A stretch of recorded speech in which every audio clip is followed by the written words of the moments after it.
processo de início da gravação e nós vamos começar. Muito bem, já está gravando. Nós começamos, então, meu boa tarde a todos e todas, a todos que ainda estão entrando, nós vamos manter esse horário, porque já estamos com 10 minutos de extensão desse horário, e aproveitar, a professora Leila que está aqui conosco, na lida lá com a internet dela, né? Então, eu, no último encontro, em que a gente estava prevendo a sua participação, nós conversamos com os alunos, eu reiterei a importância da sua participação, da importância da produção, a professora Leila, em especial, hoje é um dia especial, porque eu posso dizer assim, comemorar meu aniversário, ouvindo a professora Leila falar, né, que foi uma pessoa muito importante da minha formação, enquanto estava fazendo o curso de Educação Física, e depois, nas leituras da produção dela, do doutorado, que tratou do lazer. Então, ela é uma professora na área de Educação Física, é professora aposentada pela UFMG, doutora em Educação, né, mestre em Educação Física, Lazer e Recreação pela Unicamp, é especialista em Educação, Cultura, Direitos Humanos, atuou como consultora das políticas de esporte, lazer, educação, cultura, direitos humanos, como gestora do Ministério do Esporte, da Autoridade Olímpica, e é pesquisadora, né, de referência, né, na área de ludicidade, lazer, políticas públicas de esporte e lazer, e trata desses temas nas publicações dela. E, em especial, vou relembrar que a gente faz uso desse texto, que é um texto que ela produziu para o Projeto Veredas, que foi uma formação em larga escala, que foi coordenada pela UFMG e outras IES, né, com a produção de um material muito interessante, com um grupo de profissionais que escreveu para esse material, e eu selecionei alguns textos e uso para a formação dos alunos, em especial, né, esse bloco de textos que a gente faz uso, assim como a gente usa um outro da Vaninha, da professora Vânia, que está no caderno do Corpo e do Movimento, né, ela fala do corpo na sociedade globalizada, que é um texto que a gente usou na primeira sala, que né, no semestre passado, um texto também da nossa colega, que é bastante, tem uma produção relevante na área. Esse texto em especial, então, a professora faz esse levantamento, né, traz uma síntese muito, que eu já elogiei, eu já falei com ela, e tanto que a gente está trabalhando nesse texto há um bom tempo com os nossos alunos, e eu não tenho nem coragem de tirar, não, porque além dele continuar sendo muito atual, né, porque na academia tem isso, né, Leila, eles falam assim, a conta da data fala que o texto está desatualizado, mas a gente, como professor, a gente sabe o que é atual e o que não é. Então, o que a gente chama de desatualizado é aquilo que não consegue acompanhar as concepções atuais. O que a gente chama de clássico é aquilo que o tempo, então, o seu texto ficou clássico, viu, Leila? Aquilo que o tempo vai passando e ele continua atual. Então, o texto da Leila ele continua conosco nesse sentido, porque ele é atual. E, além disso, é um texto que consegue trabalhar um pouco essa coisa do que é a experiência plural, significativa, compartilhada, autônoma, lúdica. Então, por exemplo, ela consegue explicar isso para a gente com outras palavras, com um olhar de alguém que usa sociologia, né, que usa Paulo Freire, que usa vários autores importantes, e eu gostaria de destacar, assim, Leila foi aluna do Paulo Freire, amiga de Rubem Alves, então ela traz esse olhar, né, paulo freireano para nós, né, que é muito importante nesse texto. Então, ela dialoga com os autores que o Chico trouxe para a gente, né, e que o Tadeu trouxe para a gente. Então, você é muito bem-vinda nesta sala conosco, né, e sinta-se abraçada por mim, por todos os nossos alunos, e acolhida, e eu te agradeço imensamente por estar conosco nas nossas aulas de pedagogia há 10 anos, nos ensinando com esse texto que você fez uma síntese muito interessante, com brincadeiras, com baú de brincadeiras, baú de memórias, uma seleção riquíssima de coisas que nós na pedagogia precisamos tanto, né? E os nossos professores de educação infantil e fundamental também. Então é isso. Leila, a palavra é com você e muito obrigada por estar aqui conosco, ok? A gente te ouve e depois a gente abre para um bate-papo com os nossos alunos, viu? Obrigada a todos e todas que estão entrando na sala, sejam bem-vindos, que nessa tarde quente, né, tenhamos um debate caloroso também, mas um caloroso gostoso. Desculpa a disputa da internet. Agora... Vou fechar minha câmera para poder... Está perturbando. Está ok? O som está ok? O som está ok? Tá, para mim, ok. Então, boa tarde okay, a todos gente. vocês. É um prazer enorme estar aqui, especialmente com a minha querida colega, né? Não só ex-aluna, brilhante ex-aluna que já superou a Bessie há muito tempo e que está aí lidando com uma temática que é uma temática do coração. Essa é a matemática da minha vida, é uma temática que surgiu na minha vida nos momentos mais difíceis e tinha tudo a ver, que eu era professora de recreação e lazer da UFMG, do curso de Educação Física. Eu sou professora de Educação Física, mas eu tenho muito orgulho de dizer que eu sou professora de magistério, que atuei também, né, na alfabetização dos anos iniciais da educação básica, e que a escola é um lugar muito querido para mim, e a educação, para mim, é a chave do mundo, né? Eu fui aluna do Paulo Freire, e com ele eu aprendi que sem a educação a gente não consegue sequer entender a nós mesmos, quanto mais entender nossas relações com os outros, com o mundo e com esse mundo tão desafiante, né? E é um espírito assim de muita curiosidade, desde criança eu sempre fui muito lúdica e muito curiosa, que sempre tive a preocupação de... Sempre me chamou atenção. O que significa a minha experiência lúdica? O que significa experiência para quem brinca e para quem estuda brincar? Para quem brinca, em geral, se você perguntar a um sujeito brincante o que é uma experiência lúdica, ele vai falar, é uma diversão, é um momento de festa, de jogo, de brinquedo, é uma recreação, é um momento que eu lido com muita animação e muita alegria. Quando você volta o seu olhar para quem estuda brincar, eu encontrei, né,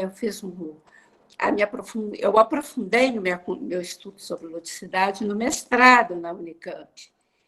E aí eu pude observar que dentro do campo que eu atuava, que é o campo da educação, da recreação e do lazer, havia muitos autores, havia muitos estudiosos, muitos estudos, mas quase sempre esses autores e esses estudos se remetiam a um estudo clássico.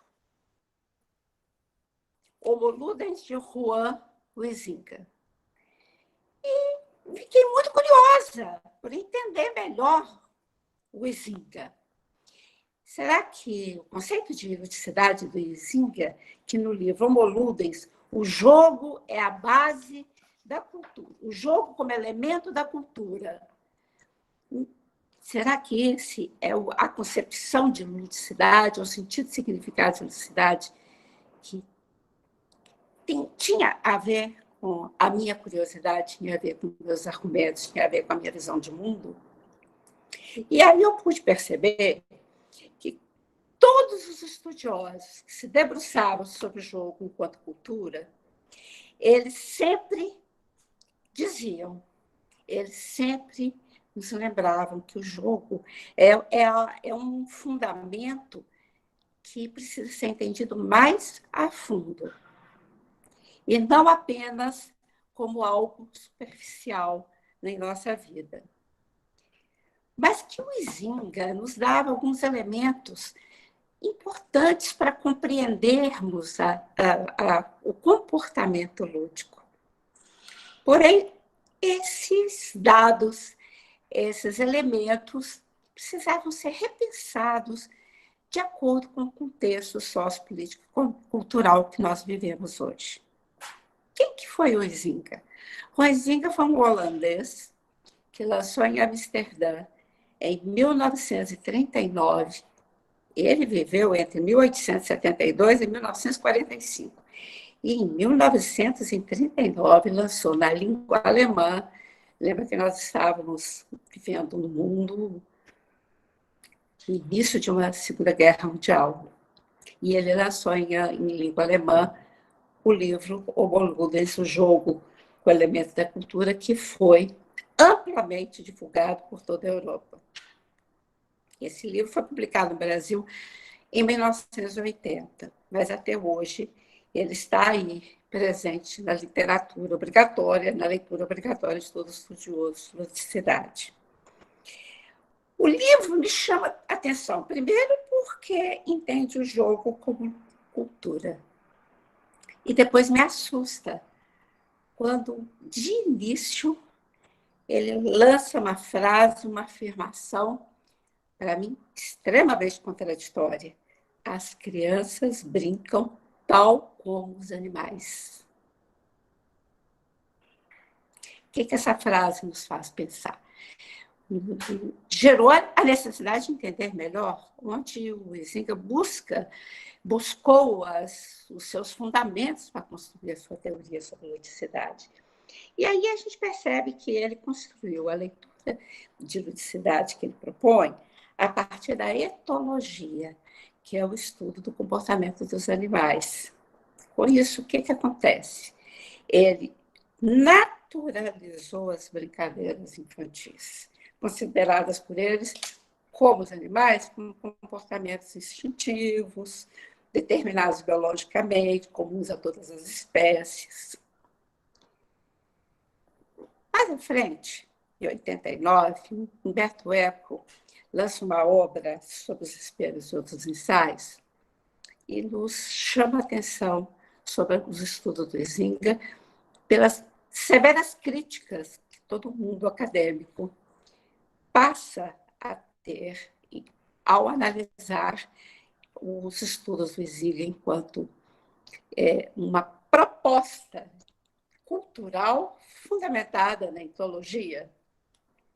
E Humberto Eco diz o seguinte, olha, o Huizinga ele tem ideias interessantes, ele propõe elementos interessantes, mas não podemos cobrar dele o que ele, nem a época dele, foi capaz de realizar. Esse é o nosso papel, trabalhar com os elementos que ele propõe, mas pensar esses elementos numa discussão segundo a cultura e a sociedade em que vivemos, uma sociedade de direitos, uma sociedade que todos os sujeitos têm direito à vivência plena de seus corpos, à qualidade de sua vida, e que é um sujeito ativo dentro de uma sociedade democrática. A partir daí, o meu horizonte sobre a leitura dessa obra ampliou imensamente, porque eu passei a dialogar com o Huizinga sempre articulando as suas propostas de leitura de mundo com as minhas leituras de compreensão da realidade, principalmente com os fundamentos socioculturais. E aí, a produção desse texto, que, como a Márcia disse, foi lançado nesse livro, né, que foi o volume 4 da coleção Veredas, que foi um curso de formação promovido pela Secretaria de Estado de Educação, onde as universidades, especialmente a UFMG, estiveram à frente desse trabalho. nesse livro, eu parti para a discussão do Huizinga num foco em que eu precisava não só considerar as reflexões teóricas sobre a ludicidade, mas, sobretudo, as experiências vividas pelos sujeitos brincantes. Estávamos falando de educação de crianças, mas quem são os sujeitos brincantes, no meu entender? Todos nós. Por isso que não dá para pensar a ludicidade da criança sem pensar no professor lúdico, nas pessoas que trabalham na escola lúdicas, a família, a comunidade, os amigos, todas as idades, todas as gerações lúdicas. Como Chico dos Bonecos colocou bem, muito bem.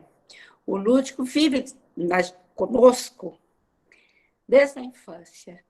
O lúdico é realmente um fundamento da nossa cultura, mas é na infância que ele é fundamental para a formação da identidade, dos valores, da personalidade da criança. Ele é o mundo da criança.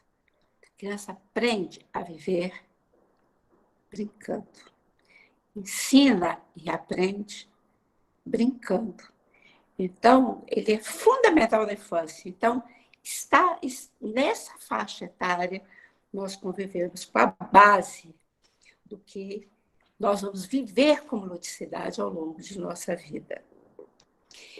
E os meus estudos no doutorado, como a Márcia disse, eu ampliei essa leitura da ludicidade, passando a entender lúdico de uma maneira muito focada. Construção da alegria pela prática da liberdade. Construção da alegria pela prática da liberdade. A liberdade é um dos elementos que o Huizinga discute. Embora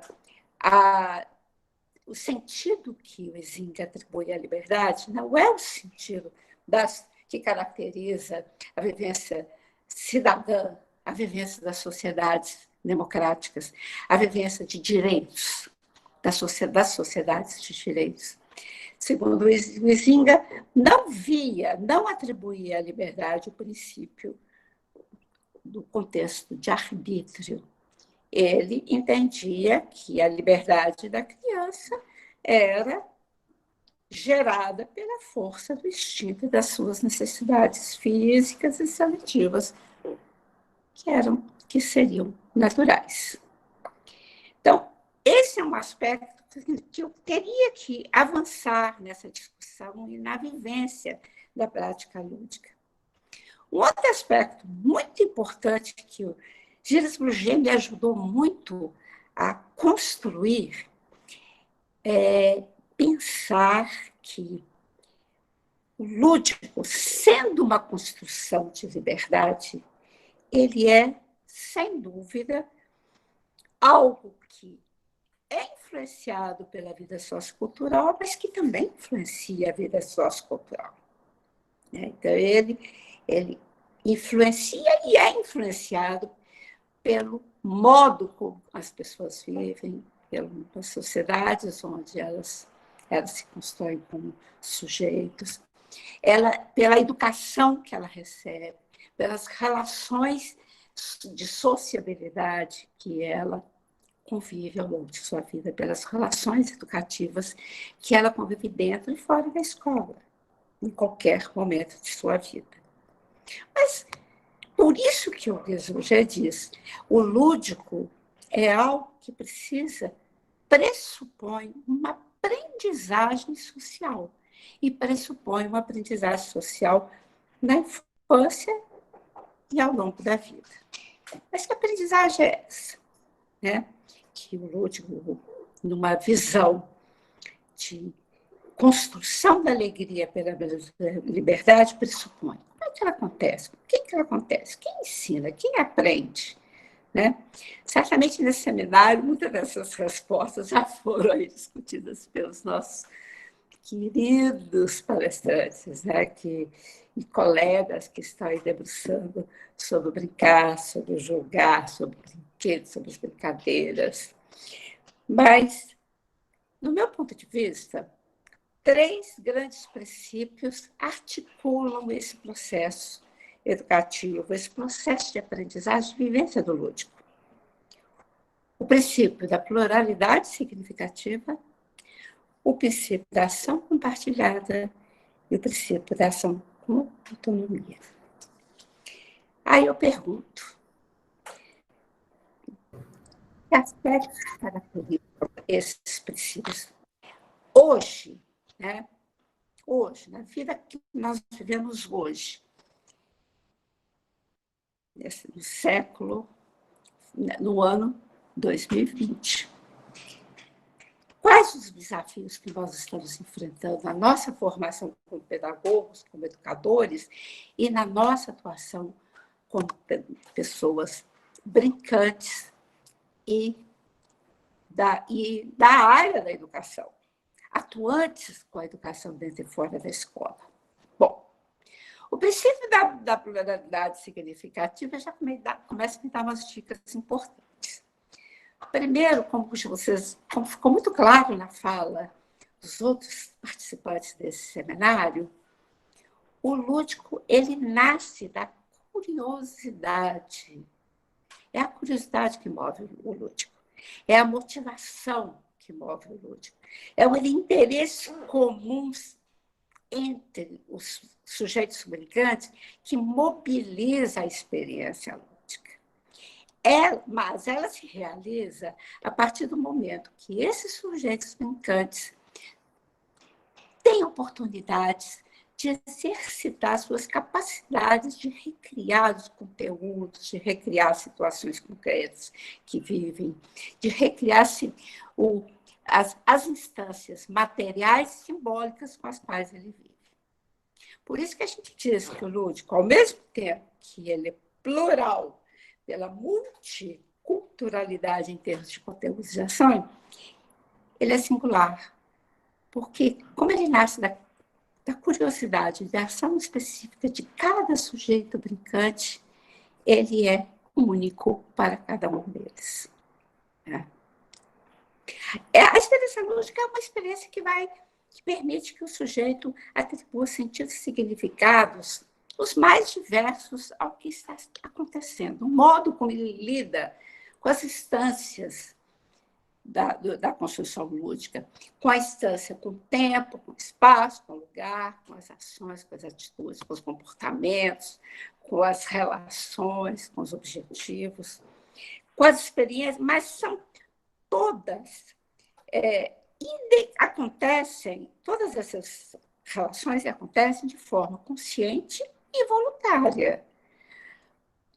O próprio Huizinga diz isso muito sério, muito certo. Ele diz muito bem que o Lula, ele não é sisudo, não é uma experiência sisuda, mas ele é extremamente levado a sério por quem brinca. Se a gente puder observar uma criança brincando, totalmente envolvida com a ação, você vai perceber que ela está tão concentrada que ela não percebe a dimensão material do tempo, ela não percebe a dimensão material do espaço. Ela se entrega às construções que ela deseja, que ela sonha e que ela tem possibilidades de construir. Ela faz explodir suas paixões, ela explora seus modos de expressão, de comunicação, mas ela é consciente, ela sabe que ela está lidando com conflitos, que ela está lidando com uma situação que tem limites, né? Mas que os limites não são barreiras. Os limites desafiam ainda mais. Alguns dos limites a gente nem percebe. Por exemplo, o Walter Benjamin tem análises interessantíssimas quando você observa uma criança brincando. Observe que quando a criança brincando, ela fala sempre, quero mais uma vez, eu quero brincar mais uma vez. E nessa repetição contínua, aos olhos de quem observa, aparentemente, pode até parecer que está fazendo a mesma coisa, mas não está. A cada repetição, ela explora uma habilidade corporal diferente. Ela explora uma capacidade de raciocínio diferente para lidar com formas diferentes de realizar aquela atividade. Observa a criança pulando corda, como ela inventa, reinventa, ela se motiva e ela quer mais riscos. Ela quer viver mais riscos, porque ela é permanentemente desafiada a superar os seus limites. Né?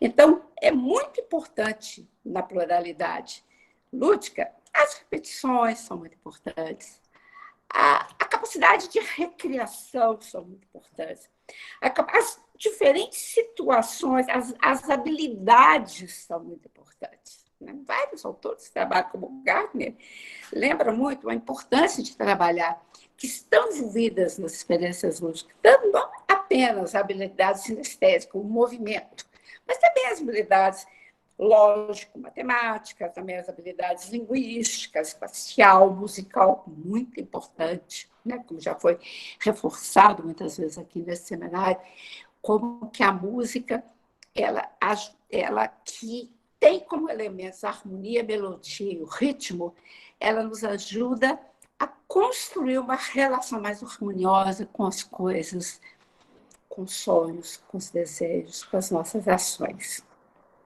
Né? Foi o que eu tentei nesse livro fazer, instigar o leitor a convidar outras pessoas para participar do estudo junto com ele e brincar. E brincar de voar, brincar de João e Maria Confiança, brincar de roda, relembrar as memórias familiares com os brinquedos de roda, brincar com música e movimento espelho, dão trabalhos maravilhosos de você se reconhecer na sua intra-relação, na sua inter-relação, na sua relação com você mesmo, com o outro e com o mundo.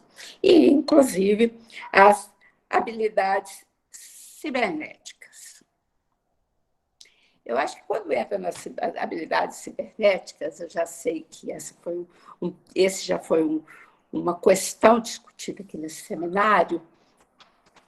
Eu queria lembrar outra vez o nosso querido Paulo Freire discutindo essa questão da força da informática, da força da internet, da força do mundo virtual sobre, muitas vezes, diminuindo as possibilidades de movimento e de criatividade das pessoas, especialmente das crianças. Né? Primeiro, ele fala uma coisa, não podemos esquecer que as tecnologias digitais também fazem parte do patrimônio cultural urbano. Né?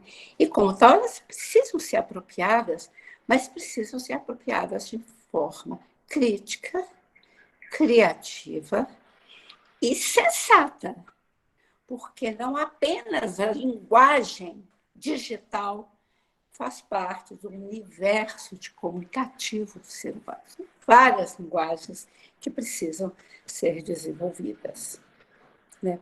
Depois eu fico imaginando o primeiro grande desafio dessa discussão, a importância da pluralidade das experiências no momento que vivemos hoje, de uma crise mundial instalada aí pelo Covid-19 e que provocou mudanças que já vinham sendo acelerando ao longo dos últimos anos e séculos, mas que mudanças irreversíveis, no meu ponto de vista. Nunca mais vai ser o mesmo depois dessa pandemia.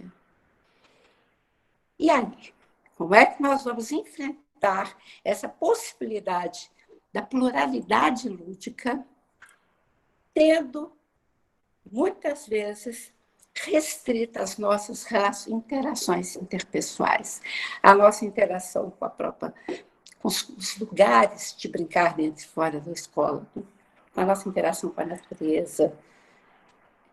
Como é que nós vamos fazer? Eu acho que essa é uma questão que a gente tem que pensar e temos que reinventar essa relação com os meios digitais, porque eles estão sendo, como agora, a nossa possibilidade de comunicação nesse momento tão complicado que nós vivemos. Acho que essa é uma questão que nós temos que pensar muito e nunca esquecer que, pelo fato de a gente estar muito à mercê das linguagens da comunicação digital, não é somente a comunicação, esse tipo de linguagem de comunicação, que é importante para garantirmos uma pluralidade significativa lúdica, né? Uma pluralidade significativa que só tem sentido se um segundo princípio for garantido, se a experiência for compartilhada, se houver a convivência. E essa convivência, esse outro da convivência, porque o lúdico ele é construído com o outro até dentro de nós mesmos, né? Muitas vezes, você está vendo uma criança brincando sozinha, ela está lidando com um outro imaginário que a desafia o tempo inteiro pela fantasia, pelo seu raciocínio, pelas suas experiências acumuladas, e que está ali o tempo inteiro desafiando essa criança para que ela seja uma criança, para que ela consiga avançar nas suas curiosidades, avançar nos seus desafios no mundo. E esse outro, o lúdico, tem uma diferença muito grande em muitas das nossas relações cotidianas. Ele não é um adversário, ele é sempre um parceiro. Mesmo que estejamos lidando com práticas culturais, vamos lembrar aí o esporte, que privilegia alguém ganhando. O Rubem Alves tem uma análise interessantíssima do frescobol. Como que o frescobol nos ensina que se os dois não forem parceiros, não vai ter jogo. A bola vai cair o tempo inteiro. Se um quiser só ganhar, ele vai bater forte, o outro não vai ter, não vai ter jogo, não vai ter graça. Cadê a graça do jogo? Então, essas atividades que nos estimulam a desafiar essa relação com o outro e com as regras jogadas, elas são fundamentais para garantirmos uma experiência lúdica, de fato. Porque se a experiência lúdica ela é feita com o outro, ela tem que exercitar a negociação de regras. Ela tem que permitir escolhas coletivas. Ela tem que permitir até o que o Huizinga falou, desmancha prazer. Desmancha prazer é aquele jogador que começou a jogar, como todo jogo lúdico começa. As regras são definidas, os autores do jogo, da ação jogada, da experiência jogada, são os jogadores, são os sujeitos brincantes. Aí ele aceita, em determinado momento ele não concorda, ou ele não quer mais se submeter àquelas regras, e ele sai do jogo. Ele tem esse direito, né? Ele tem direito de desmancha prazer, como diz o Huizinga. Só que o jogo vai acabar. Aquele jogo com esse participante. Imediatamente o jogo recomeça de outra forma com os demais participantes, sejam quantos forem. Então, na verdade, a pessoa tem direito de aceitar, negociar, de conviver, de lidar com o tempo de uma forma expressiva. Lembra do menino maluquinho? Lembra do relógio do menino maluquinho? Que o ponteiro era maior que o aparelho relógio, porque o tempo do menino maluquinho não era o tempo lógico, matemático, racional do tempo medido pelos relógios mecânicos. O tempo do menino maluquinho era medido pelo seu desejo de brincar, pela sua maneira de se expressar. E é tão interessante essa questão de lidar com os limites do próprio tempo, do próprio espaço, que você se entrega tão intensamente ao que está acontecendo, que, às vezes, pelo relógio mecânico, você ficou horas brincando. Quando você se dá conta, é como se fossem segundos. Porque esse tempo foi imensamente feliz. Olha a importância, por exemplo, de lidar com os limites de espaço quando você participa do planejamento, organização e vivência de uma festa. Você participa. O preparar o momento da festa é tão alegre, ou às vezes até muito mais alegre do que chegou a hora da festa. A festa está começa no momento que você começa a ter a intenção de festar. Caloá tem estudos ótimos sobre isso, né? Por isso que é importante pensar, enquanto experiência compartilhada, que o lúdico ele lida com limites próprios de tempo e de espaço. E daí eu quero engrossar o coro dos meus colegas, principalmente do Chico, dos bonecos. Nós temos que ter um ambiente indutor que favoreça que isso aconteça, que crie oportunidade para que nossas crianças possam, de fato, explorar os seus limites. Meu sonho é que a escola seja um grande centro cultural, que o espaço de brincar da escola não seja a quadra esportiva, a brinquedoteca, sejam todos os espaços, né? Porque o brincar, a ludicidade é uma característica não apenas de algumas atividades, mas de todas na vida humana, de todas. O trabalho realizado de uma forma lúdica, ele tem sentido e significado especiais para quem o realiza. E para a sociedade, ele tem o cumprimento de uma obrigação acordada com o meio social na produção de determinados resultados. Mas para o sujeito, a vivência lúdica prazerosa há outro sentido para o trabalho, né?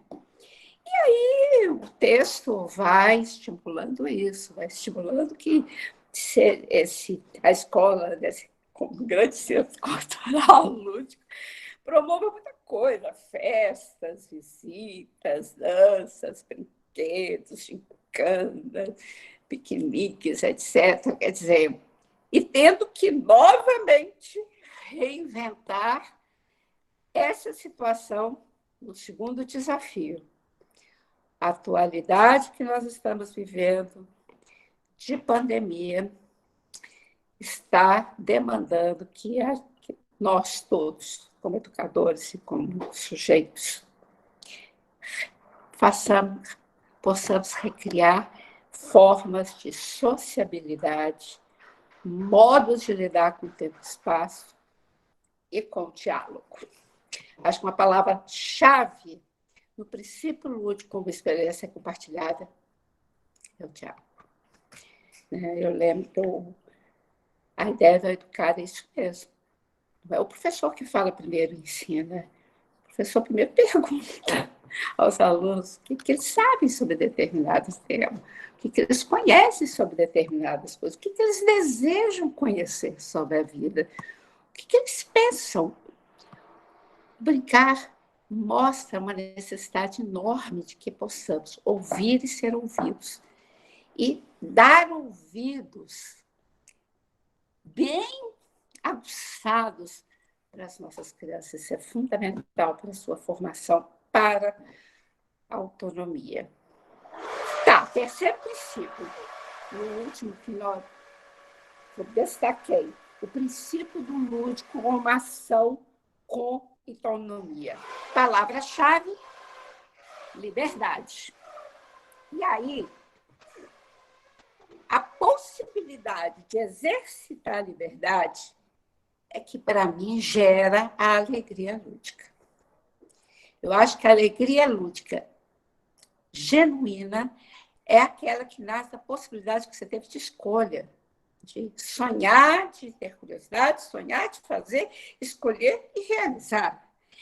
Quando você consegue exercitar esses elementos, você realmente consegue, no meu ponto de vista, uma conquista genuína da experiência lúdica. E esse princípio é fundamental para a educação. É importante pensar que a educação, a experiência lúdica, seja ela qual for, ela acontece, ela é datada, ela é localizada. Ela acontece em um certo momento da vida, em certo lugar, em certa sociedade. E como ela acontece em certa sociedade, ela não é apenas uma experiência de oportunidades, é também uma experiência de superação de obstáculos. Né? É uma experiência, como foi dito no princípio anterior, de lidar com os limites do tempo, das regras, do espaço, das condições materiais, de entender esses obstáculos e educar para a experiência lúdica e, sobretudo, educar para a vivência e a leitura consciente da vida. Tem a menor dúvida. Não tem a menor dúvida que o exercício da criança de sonhar, fantasiar, falar, ser ouvida, em diferentes linguagens, vivenciar diferentes conteúdos, conhecendo a si e o outro, de uma forma consciente, é fundamental para que o lúdico aconteça. Aí aparece outra palavra importante, consciência. Né? Consciência sobre as realidades da vida cotidiana. E aí, há um momento nessa produção dessa obra que me lembra, remeteu muito à minha vivência dentro da escola, minha vivência como professora de recreação. Tantas vezes, vários diretores e professores me procuraram, ai, Leila, vai lá na escola ensinar minhas crianças a brincar, porque elas não sabem brincar. Elas são agressivas, elas não nos obedecem. E aí a gente fica impressionado com a vitória do projeto político-pedagógico da educação, principalmente a partir da escola nova. Eu fico impressionada com o sucesso dessa proposta educacional. Por que eu estou falando isso? Porque, historicamente, o que a gente tem vivido, e aí me chama muita atenção as minhas experiências com os jogos, as recreações orientadas. Vou começar pela recreação orientada. E aí, na recreação orientada, o que acontece com a recreação orientada? Que é um modelo pedagógico que nasceu lá atrás, que nasceu lá na educação moral da criança, pelo controle do corpo e do jogo, que aconteceu no final do século XIX e início do século XX, e que até hoje ainda é muito presente nos nossos procedimentos didáticos ao lidar com as experiências lúdicas. Muito presente. Né? Haja visto que o livro de Nicanor Miranda, 200 jogos infantis, que hoje eu estava olhando na internet, está aí vendendo, com muito sucesso, ele já modernizou, não são 200 jogos infantis, agora tem 210 jogos infantis. Foi um livro construído por esse educador que ganhou um prestígio muito grande com essa obra lançada em 1948.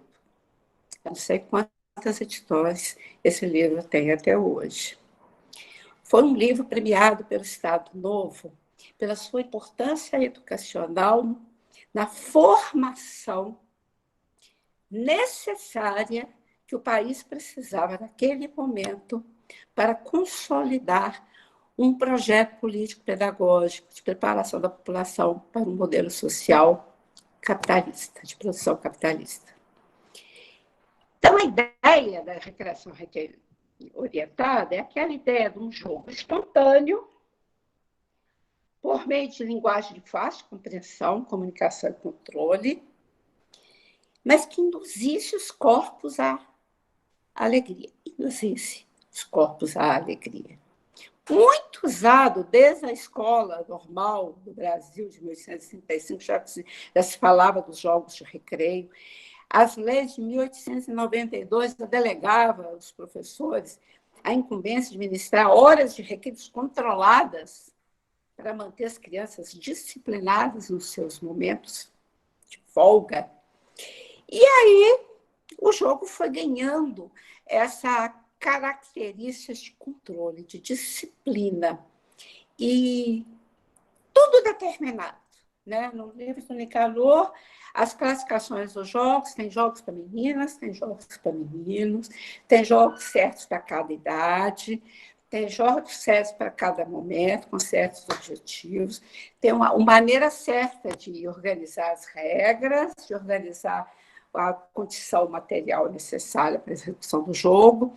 Aonde está o recriar? Aonde está a liberdade do recriar, a liberdade de participar? Enfim, são de várias formas, a educação foi junto, não só a educação, mas também com as ações políticas, alinhar de mãos dadas com ações da igreja, do Estado, da economia, todos interessados no controle da população. E aí, o jogo, muitas vezes, é utilizado com várias finalidades. Até hoje, a gente ainda vê isso. Por exemplo, moralista, brincar, brincar é coisa de vagabundo, não. Agora, para de brincar, que agora nós vamos aprender coisa certa, coisa séria, coisa levada a sério. Quantos discursos políticos a gente tem? Eu lido muito com políticas educacionais e políticas sociais. Nós vamos fazer muitas brincadeiras, vamos desenvolver muitas recreações para quê? Para tirar a criança da rua. Porque a rua é lugar de violência. E ela tem que ser controlada, a criança tem que ser privatizada para ser melhor controlada. Utilitarista. A indústria cultural deslanchou. E deslancha mesmo até hoje, né? Deslancha até hoje. Vale grana, vale dinheiro. As mercadorias, muitas vezes, tem várias observações que eu faço da utilização dos brinquedos industrializados que eu fico pensando seriamente no papel da criança. Já que muita criança ganhava bonecas maravilhosas que faziam mil coisas, mas não podia nem pegar na boneca, ficava em cima do guarda-roupa durante um tempo, porque ela era muito cara e a criança, segundo os pais, quebrava logo os brinquedos.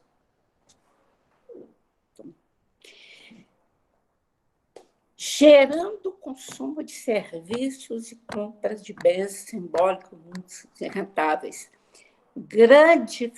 O lazer cresceu nesse sentido, com grande apoio da recreação e das atividades lúdicas. Compensatórias. A finalidade compensatória do brincar é muito comum.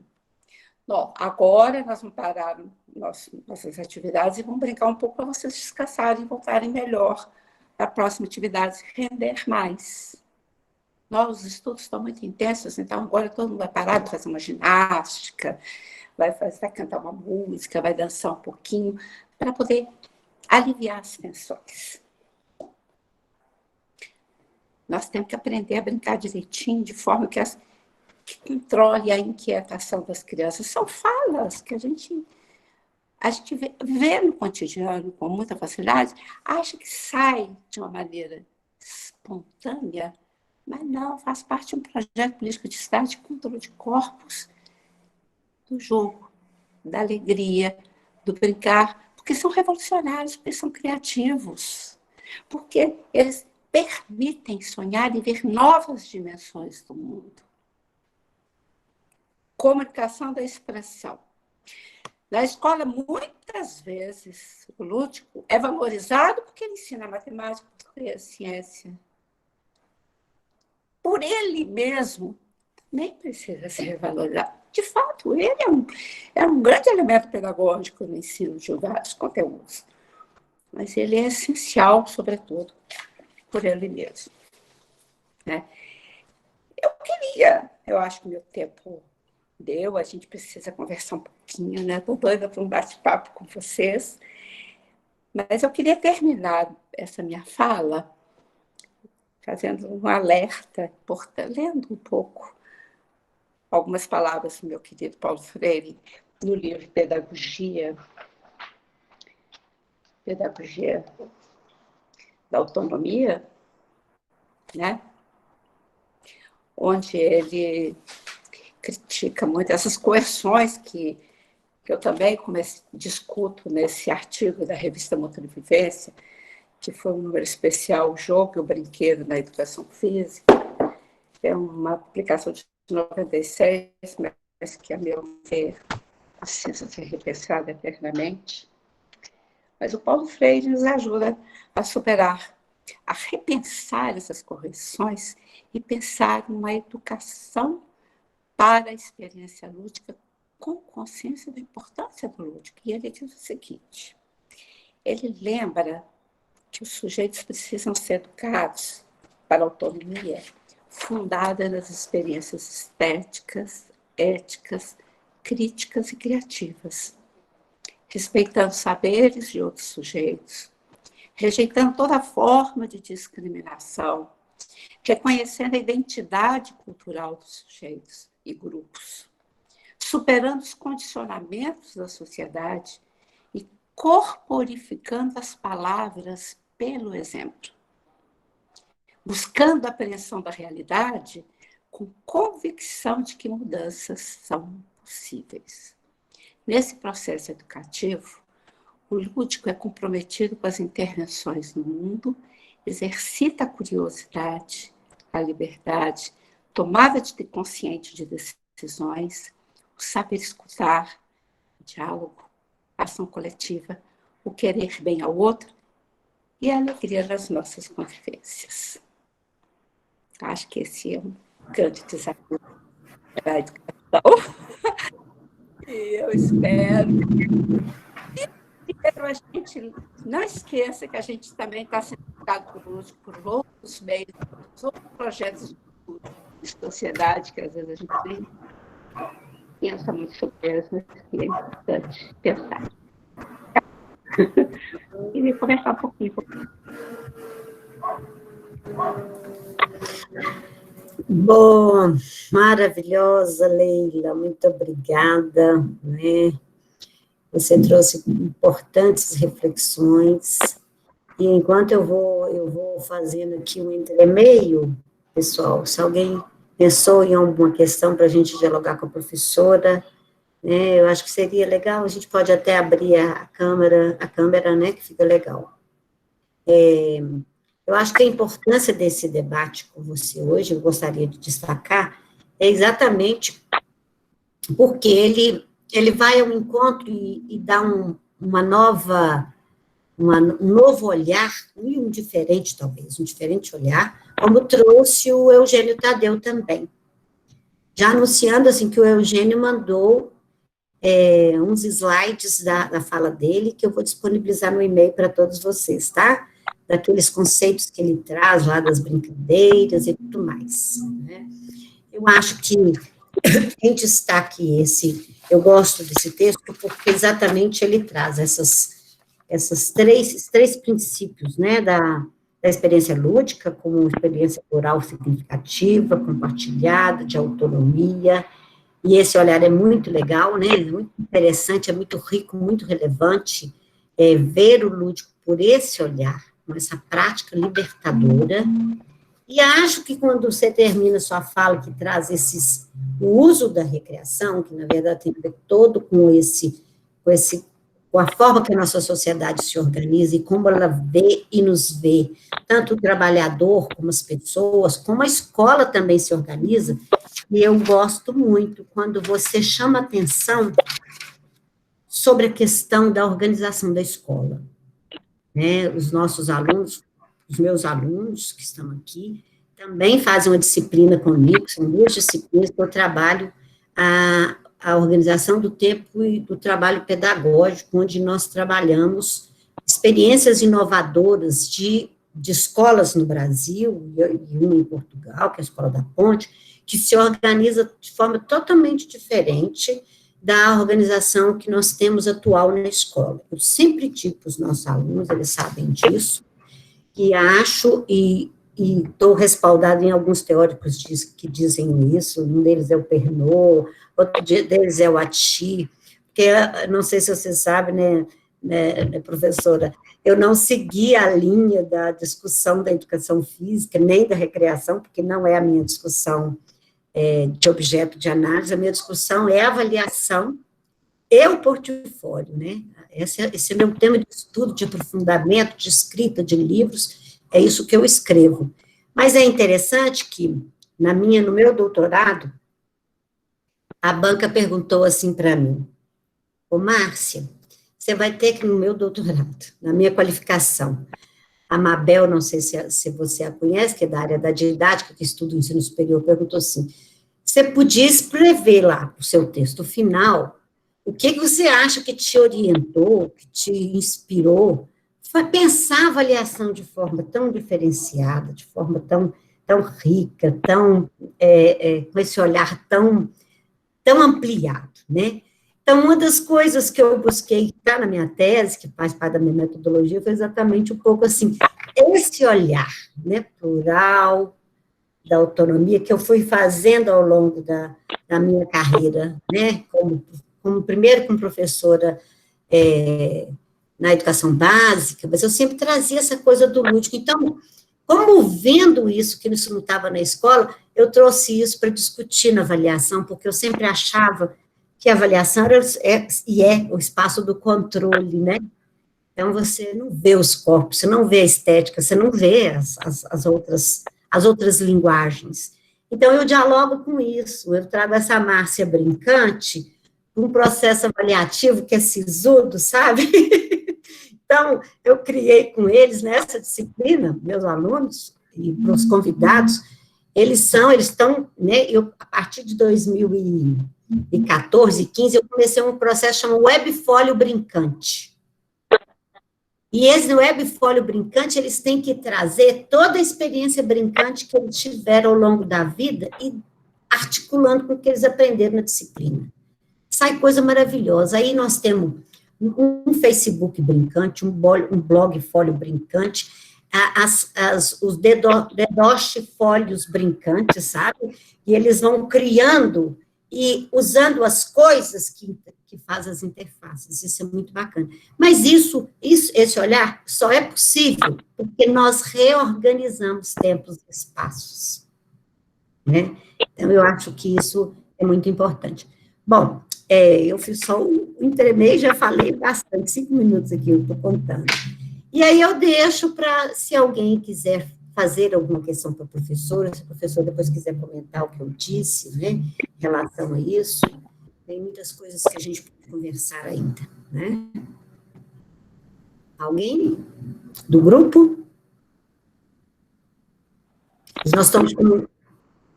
Alguém mexendo na câmera? Alguém gostaria de fazer uma pergunta para a professora?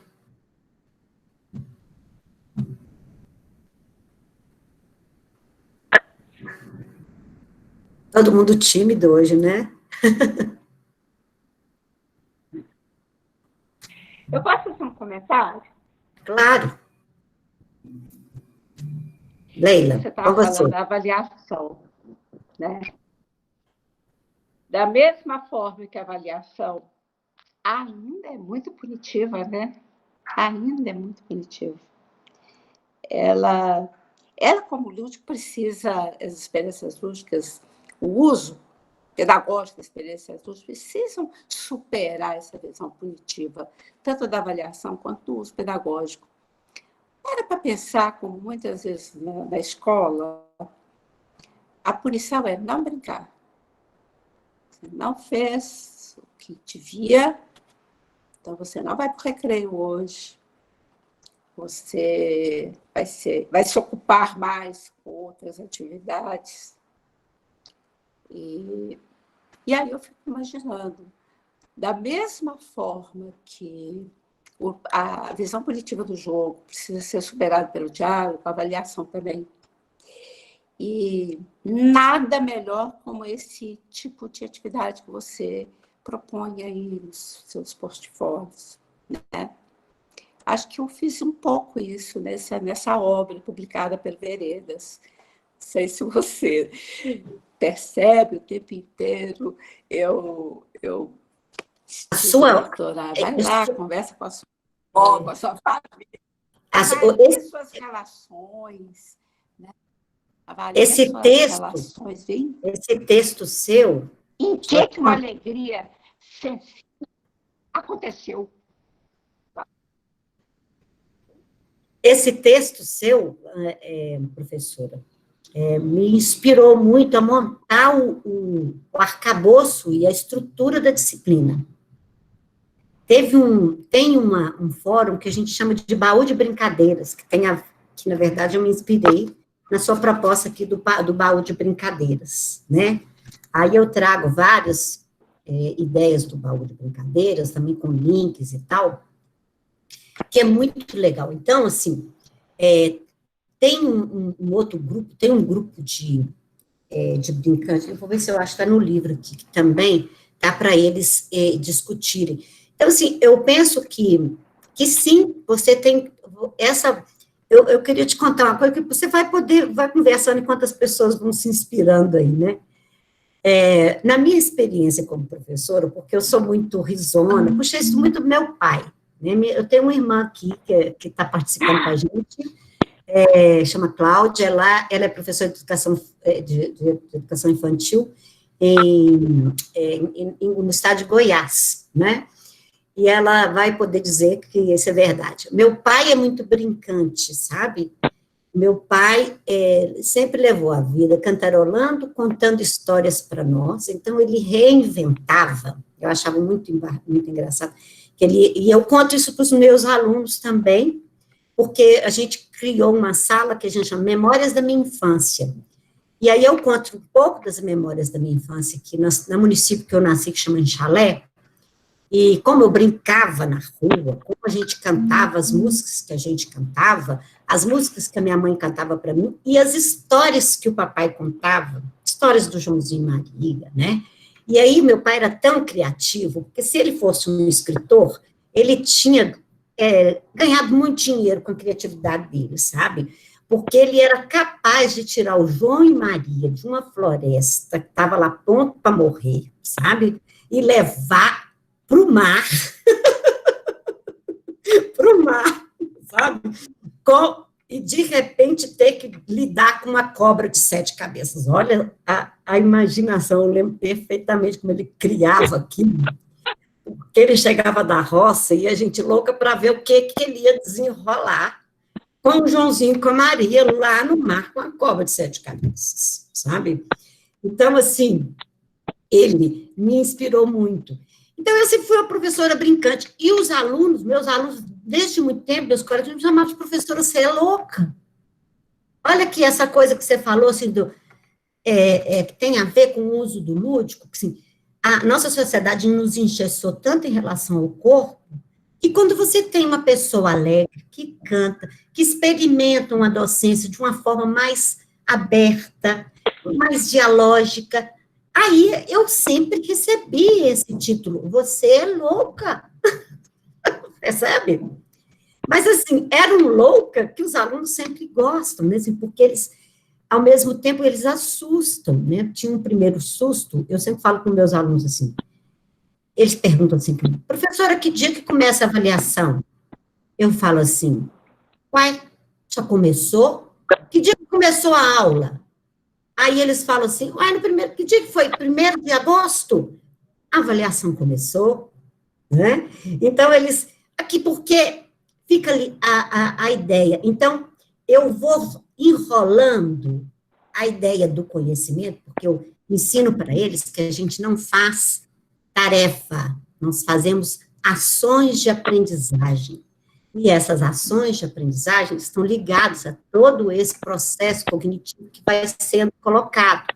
Então, quando a gente está falando de corpo aqui, quando você traz isso, assim, a gente está falando que o brincar é uma ação de aprendizagem, que quando eu brinco, eu desenvolvo empatia, ou eu desenvolvo ódio, né?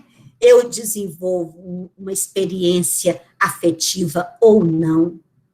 Então, tudo isso precisa ser visto, como o Chico falou, eu preciso observar as crianças, né? Mas, infelizmente, assim, a escola ainda valoriza muito o papel. O papel é muito importante, né?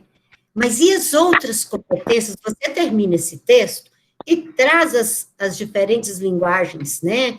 As diferentes aprendizagens que o Gardner coloca, né, nas múltiplas inteligências, de forma bacana, que eu também gosto muito. Eu uso muito e acho muito legal, porque, pelo menos, ele organiza as formas de como a gente pode ver o conhecimento. Que até então, por exemplo, quem desenvolve o movimento, eu gosto, eu tenho uma filha bailarina, não sei se eu já te falei, vocês devem saber, porque eu conto para todo mundo, e ela não é como eu, ela é alegre, mas ela é concentrada, né? E ela fala assim comigo, minha filha, você foi ao balé? Mãe, eu estava trabalhando.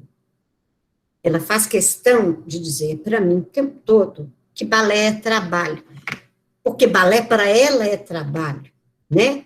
E isso para ela, quer dizer, o tempo que ela despende ali para ela desenvolver a coreografia, para depois apresentar, é trabalho. Mas num país como o nosso, qualquer atividade corporal tem menos valor, principalmente atividade como arte. E aqui eu vou dar uma palhinha, né, porque a gente tem vivido no Brasil e o desrespeito em relação à nossa profissão, né? É um desrespeito que, no meu entendimento, ele é criminoso. A gente sempre foi muito desrespeitado, né? Mas a gente ouvir de uma pessoa que representa o governo, de que nós escolhemos a nossa profissão porque nós não tivemos outra profissão para fazer, ou que a gente é menos inteligente que outros profissionais, nós não podemos aceitar isso, né, gente? Só deixar aqui a dica que isso quebra, facela, destrói a nossa imagem, e a gente, diante dos pais, diante das pessoas, nós precisamos lutar contra isso. Fica a dica, né? Aí, professora, se você quiser fazer uma interlocução, você está sem áudio. Você está sem áudio, Leila.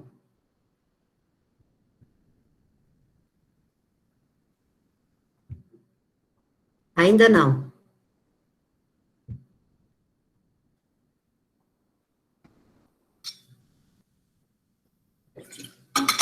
Está sem áudio.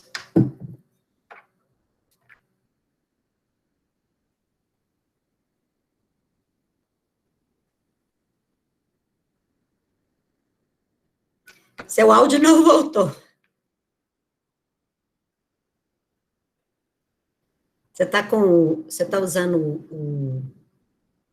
o seu telefone? Você tem que dar é o telefone que você está usando? Você está sem áudio, continua sem áudio. Você tem que dar um toque nele aqui para aparecer o áudio, para você abrir o áudio.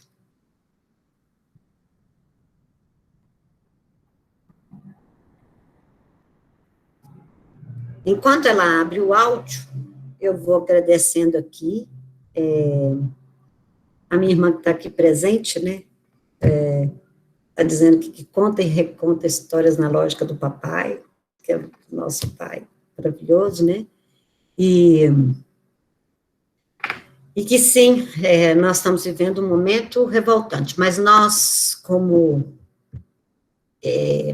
bons professores que somos, nós vamos continuar mantendo viva a nossa esperança e a nossa luta. Leila, você continua sem áudio. Leila. Ela está com... Aí, voltou. Aí, voltou. Meu telefone deu problema aqui, esquentou. Mas eu queria dizer o seguinte. Você está com duas telas abertas. Você vai ter que fechar uma. Isso acontece também. Né, gente? Enquanto ela vai abrindo, vou fechando. Ok? Não, você fechou. Okay. Você tem que fechar a outra que está sem áudio. Não, acho que vamos. E agora? Tá bom. Ok? Ok. Tá ok? Tá ok. É porque deu problema. Ok. Enquanto você estava falando, eu me lembrei de um caso de uma sobrinha neta, de 4 anos de idade. acostumada a, todos os dias, no final do dia, contar histórias da sua vida para o pai e a mãe. E aí ela conta as suas aventuras sob a forma de histórias. E na escolinha também, um dia ela virou para a mãe e falou assim, eu quero escrever um livro. 4 anos, nem era alfabetizada ainda direito. Estava começando, né? E ela falou, olha, eu estou sem saber qual história eu vou contar, porque eu tenho muitas histórias que eu vivo todos os dias. Mas uma coisa eu já sei o que eu vou fazer. Eu já sei qual vai ser a minha dedicatória.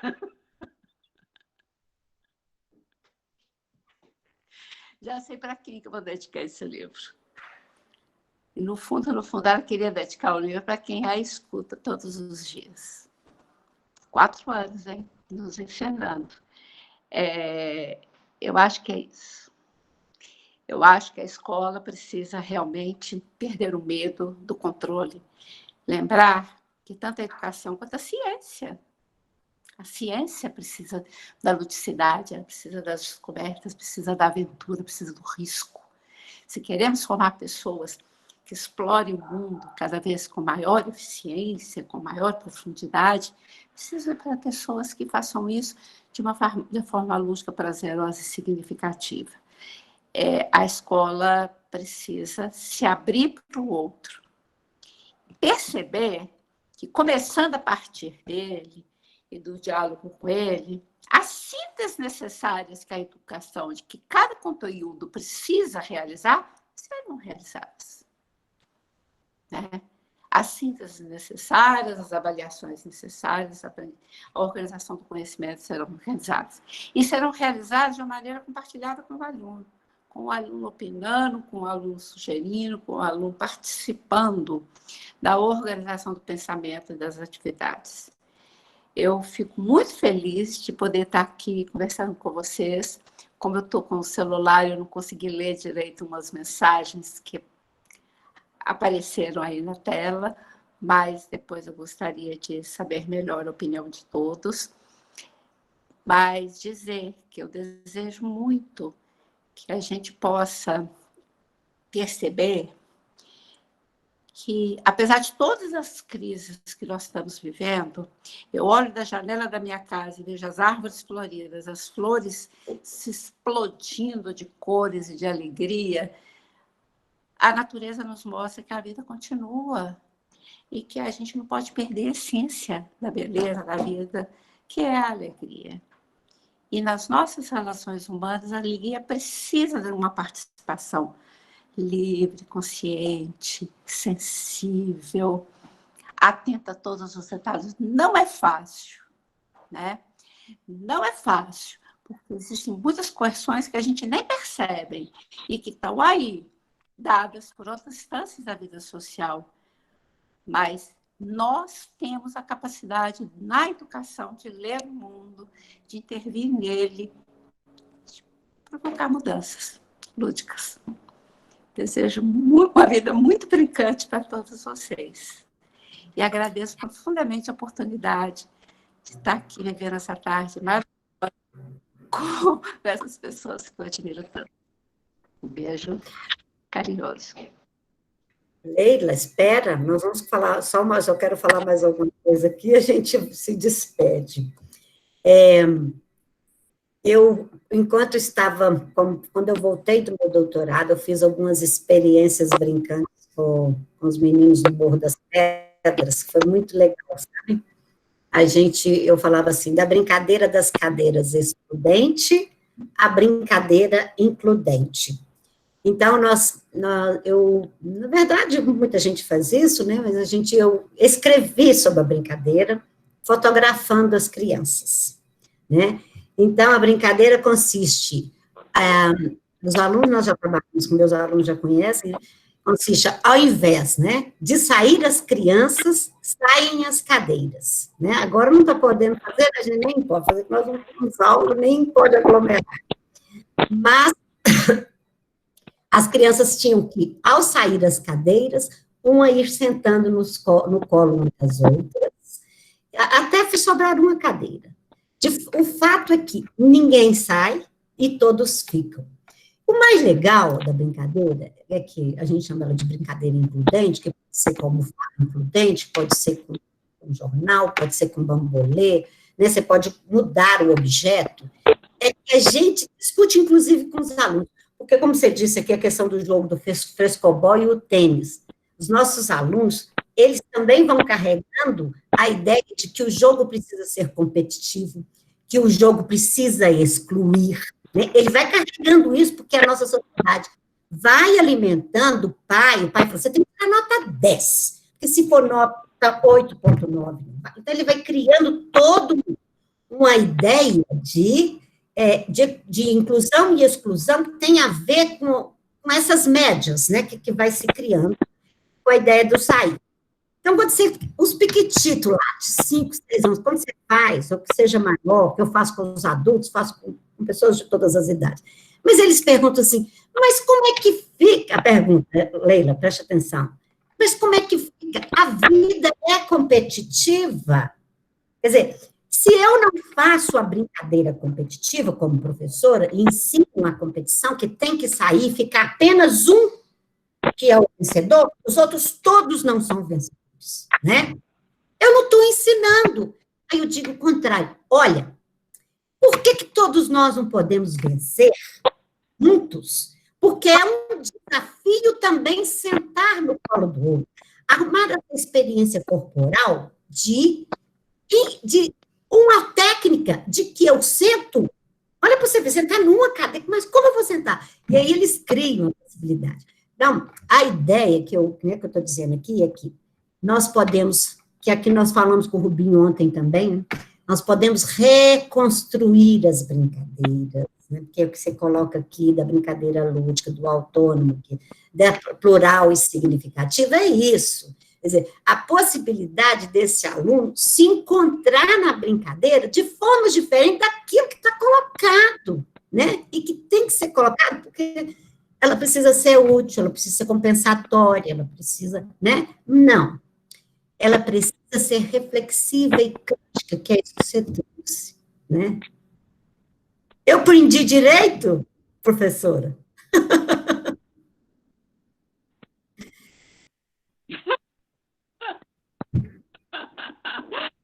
Eu aprendi direito com você? É algo importante. E, às vezes, a gente está numa sociedade tão competitiva que os jogos de grande competição acirrada são muito valorizados pela escola, porque, segundo a escola, os alunos se disciplinam melhor e se preparam melhor para a vida. E a gente esquece que até as regras dos jogos, elas avançam pela experiência lúdica. Por exemplo, se você estudar todos os códigos de normas do basquete, né? Você vê o que é um basquetebol hoje da NBA, a loucura de desafio corporal e imaginativo que aquele esporte tem. Mas se você estudar o basquete desde as suas primeiras regras, você vai ver que a cada novo desafio aparece uma regra nova. A história do basquete é ótima para você brincar, porque começa com um aro, a única coisa que não mudou até agora foi a altura do aro. Começa com o aro, sem um pote, sem uma tabela, sem nada, e um cesto fechado. Aí tinha que jogar a bola, acertar no cesto, ter uma escadinha, minha equipe da escadinha, tirava a bola, o jogo continuava. E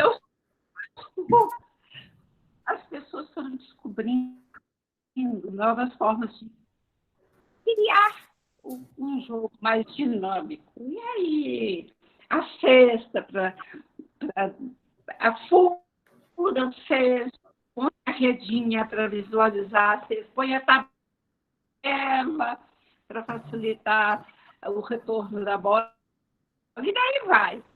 Tudo na vida, todas as regras formais, elas nascem de uma experiência de vida que é muito interessante. A gente não.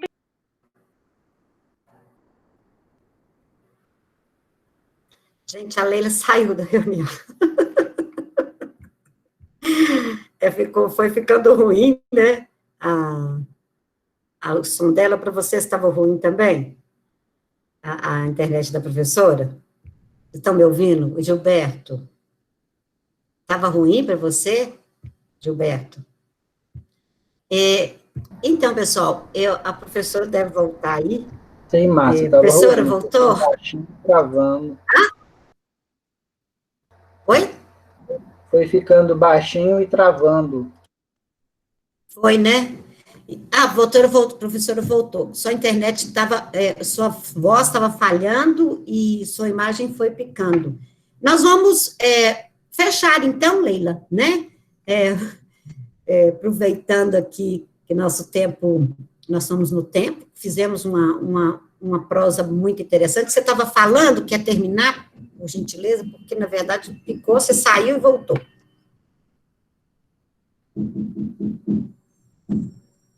Está sem som, você está sem som de novo. Você está sem som.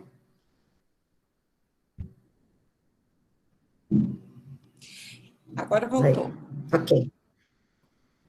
Ok? Eu estava falando que, às vezes, a gente perde excelentes oportunidades na escola de conversar sobre normas e regras, tudo que a gente faz. Todas as regras que a gente tem para a prática do esporte, para a prática de uma dança, para a elaboração de experiência, elas têm um porquê, elas têm um sentido. Elas partilham de uma possibilidade, um desafio, de um limite a ser vencido, de um risco a ser superado, né? De uma maneira diferente de lidar com as condições do espaço e condições daquela vivência. Então, as regras, mas dialogar sobre elas, cada uma delas. É isso que eu estava dizendo. Seu som ficou horrível de novo. Estão me ouvindo? Estão, né? Leila, nós estamos no sua transmissão não está boa agora no final. Parece que sua internet teve uma queda de novo aí de alguma coisa. A gente podia, porque está picando, está ruim o som, a gente pode fechar então, Leila? Eu vou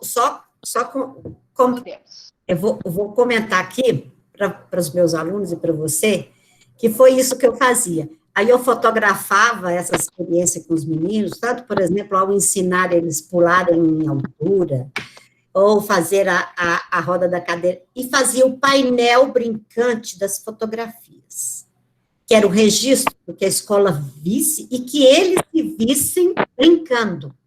Era espetacular. Eles subiam, tinha um quadro onde eu colocava as fotos, os alunos subiam, aqueles pequitito, né? E apontava, olha, isso aqui sou eu, olha, você ali ficou com a perna assim, o outro ficou assim, você ficou assim. Então, eles se deleitavam com seus corpinhos misturados e abraçados, e fazendo o atatá, que eu fotografava tudo, e transformava aquilo em imagem reflexiva para eles, né? E eles tinham uma aula comigo por semana. Quando eu chegava no portão da escola, eles quase me carregavam para dentro da sala da escola. Porque era uma experiência, não só corporal, porque é educação física, mas eles participavam da aula, né? E eu dava o retorno com as imagens, com as coisas escritas, com gesto, com carinho, trazendo objetos diferentes, né? Que a gente fazia muita coisa. Mas, enfim, gente, depois eu conto mais para vocês conhecem muitas coisas. a ideia de ter trazido a Leila tinha a ver com essa importância esse arcabouço, que é o que Paulo Freire chama de teoria e prática. O Paulo Freire tem uma frase célebre, né, que diz o seguinte, que a tua teoria seja a tua prática. Isso é tão bacana, porque o que ele quer dizer? Quando a prática é legal, ela vira teoria, quando a teoria é boa, ela traduz a prática, né? E é isso que a Leila fez conosco. Ela trouxe para esse texto a nossa prática, aquilo que a gente gosta, dialogou conosco, mostrou para nós os nossos possíveis problemas, nessas dificuldades, como a gente tem que encarar esses desafios, as pelejas, as nossas errâncias, né? Mas que a gente tem que entendê-las para tentar fazer, ou fazer menos, ou não fazer, ou fazer diferente, né? Então, eu deixo para você falar, né?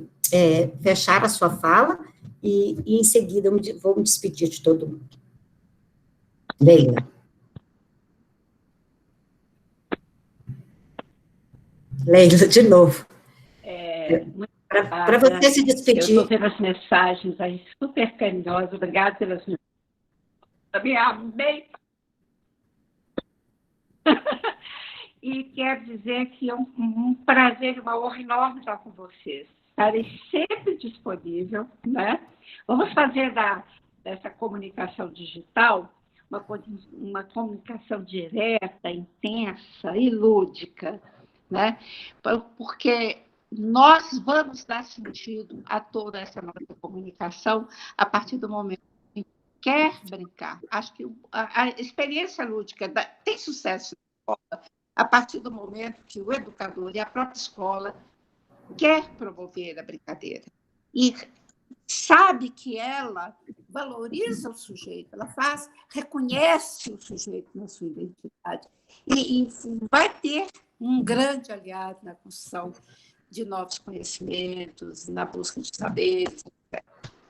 Então, eu desejo a vocês muitas felicidades nessa caminhada como educadores e educadoras, e que possamos todos sermos muito lúcidos na vida, nunca esquecendo que a vida é muito bela e que sempre tem algo a mais para conhecer sobre ela em qualquer momento da nossa vida, ok?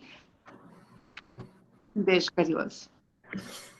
A gente agradece a Leila, agradece aos nossos convidados, aos nossos alunos, essa live, essa prosa vai ficar disponível no YouTube, assim que o Gilberto fizer o tratamento dela, né?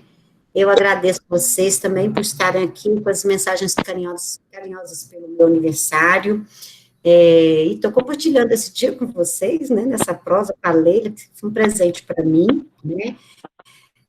A nossa docência, eu faço 32 anos de magistério esse ano, e 32 anos de magistério, e vou dar o depoimento, assim, eu sempre falo que é uma doce docência, com todas as dificuldades que a gente tem.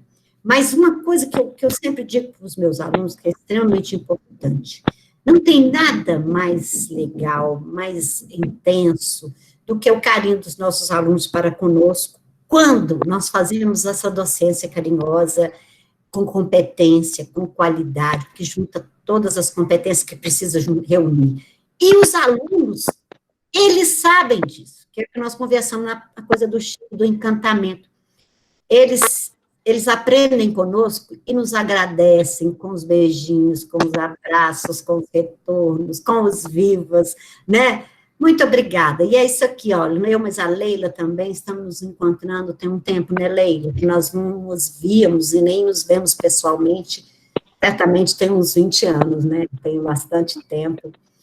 E também eu acho que foi isso mesmo, a pandemia, essas lives, proporcionou isso, porque eu não te encontrava, não sabia, né, mas eu conversei com a Vaninha me passou seu contato, enfim, nós estamos tão perto, nós estamos aqui, né, dá para ir a pé, né, dá até a pé, mas nós vamos em breve nos encontrar. Gente, muito obrigada por estarem comigo. Leila, muito obrigada. Gilberto, muito obrigada. Diga. Márcia, mas que presente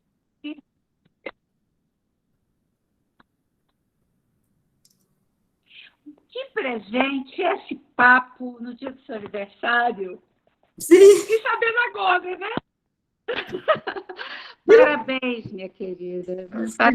Obrigada. E tão linda que você é, tão sensível, tão competente, e que Deus te faça sempre muito feliz. E muito lúdica. Muito lúdica. De preferência, né? De preferência. Meninos e meninas, né? Vamos lá. Olha lá. Vamos terminar nossa prosa com muita alegria, agradecendo a todos e todas, e tenham uma linda tarde, né? E eu vou continuar comemorando, que tem muita mensagem chegando, muita chegando. Um beijo, Leila. Até mais, gente. Fechamos por aqui. Até. Beijo. Se alguém quiser abrir a câmera e falar alguma coisa, eu fico aqui. Se quiser falar.